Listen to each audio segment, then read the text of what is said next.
Good morning. May your day be filled with moments that make you smile.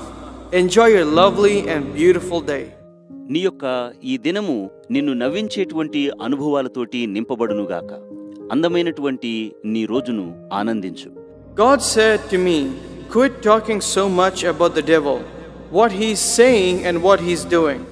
దేవుడు ఒకసారి నాతో ఇలా అన్నాడు, నీవు సాతానుడి గురించిన మాటలు మాట్లాడవద్దు. వాడు ఏం చెప్తూ ఉన్నాడో ఏం చేస్తూ ఉన్నాడో మాట్లాడవలసిన అవసరం లేదు. I'm saying something. Talk about what I am saying. I'm doing something.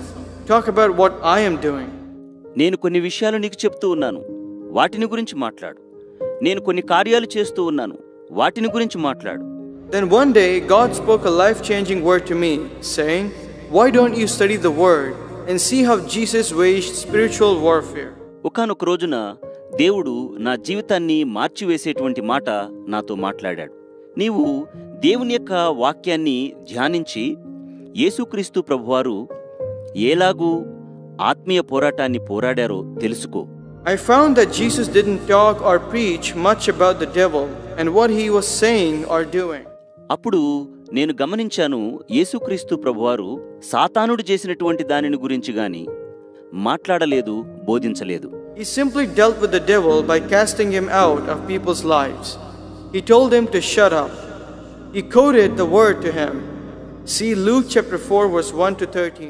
అపవిత్రాత్మలను ప్రజలలో నుంచి బయటకు వెళ్ళగొట్టేటువంటి పని చేశాడు. నీవు నోరు మూసుకొని ఉండమని వానితో చెప్పాడు. ఆయన వాక్యమును వానికి చూపించాడు.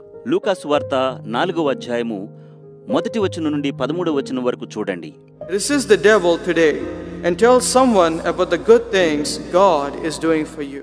అపవాదిని ఎదిరించుడి. దేవుడు మీ కొరకు చేస్తున్నటువంటి మంచి కార్యాలను ఈ దినాన కొందరితో పంచుకొనండి. May God bless you all. దేవుడు మీ అందరినీ ఆశీర్వదించునుగాక.